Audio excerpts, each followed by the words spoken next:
Alors, deuxième vidéo ici. Nous avons, donc si tu n'as pas encore vu la première vidéo, c'est une vidéo où j'explique comment tu peux improviser sur n'importe quelle musique orientale. Et donc là, on parle évidemment pas d'aller sur scène, on parle de petite fête, quelque chose où tu veux juste savoir danser, tu vois.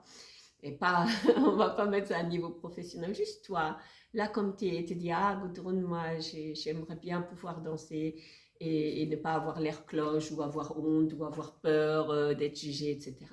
Donc nous avons vu ça dans la première vidéo avec 3 gammes de mouvements, donc aussi simple. Ici maintenant ce qu'on va faire, et je vais t'expliquer, donc comme j'ai dit, si tu es prof de danse, tu sais ça peut-être déjà.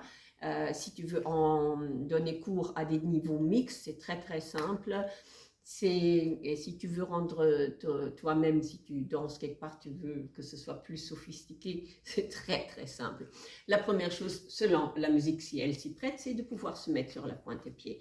Et tu ne veux pas avoir une sorte de pointe de pied un peu tiède où tu es là. Tu veux être en haut, tu vois, comme si tu avais des talons comme ça. Ça requiert que tu as de la force dans tes pieds. Sinon, tu ne sais pas le faire. Et donc, c'est tout ce que nous avons fait tout à l'heure. Donc, si j'ai ici le déhanché et que je me mets sur la pointe des pieds, c'est déjà vraiment différent. Ouais.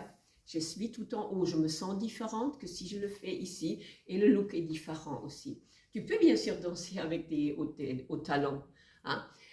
L'autre chose, donc tout mettre sur la pointe, enfin tu veux peut-être pas mettre tout sur la pointe des pieds, mais ça. Et l'autre chose, tu colles des chimies partout. Donc imaginons que tu fais le 8 ici, tu veux que ce soit plus compliqué, tu vas rendre des chimies dedans. Tu peux rajouter des ondulations à tout ce que tu fais. Ouais, donc si tu fais par exemple le 8, tu peux avoir des ondulations. Tu peux avoir des mouvements avec les pieds qui viennent toujours de la hanche, pour rendre ça plus sophistiqué. Bien sûr, ce que tu peux rajouter aussi, au lieu de faire un simple déhanchement, tu peux avoir ici, tu peux avoir des accents, tu vas en haut, tu vas en bas, donc c'est évidemment savoir faire les accents, tu peux rendre ça complètement différent en mettant des accents dedans. Hein, donc, les chimies, le relevé de pied, je crois que c'est évidemment, tu voudrais à ce niveau-là avoir aussi quelque chose à dire avec les bras et les mains. Donc, soit les bras sentent toujours le cadre, ouais, soit tu as un mouvement dans les bras, pas trop de mouvement. Tu vas vite avoir quelque chose qui paraît que, comme si tu es en train de trop de bras, c'est affreux. Ouais. Les bras sont idéalement comme ça, un cadre. Si tu fais par exemple le chassé, c'est le cadre, tu ne veux pas faire un chassé comme ça, tu vois ce que je veux dire. Et donc les bras sont souvent un cadre. Si tu t'arrêtes, comme on a vu tout à l'heure, et tu fais ça, alors les bras et les mains peuvent avoir un rôle à jouer. Si tu as ici ce mouvement-là, eh bien, tu pourrais très bien faire ça lentement. Ouais.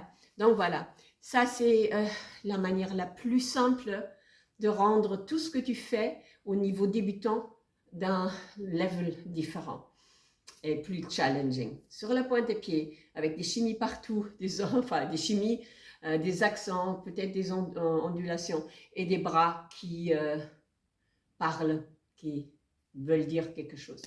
Ok, ben merci beaucoup de m'avoir regardé. Donc mon nom est Gudrun, si tu ne me connais pas. J'ai donné cours à Bruxelles pendant des longues années. Et ici, je fais ces vidéos comme homework pour mes élèves pour qu'ils puissent évoluer au fur et à mesure qu'elles viennent à mes cours. Et tu es absolument évidemment la bienvenue d'utiliser mes vidéos pour toi évoluer aussi.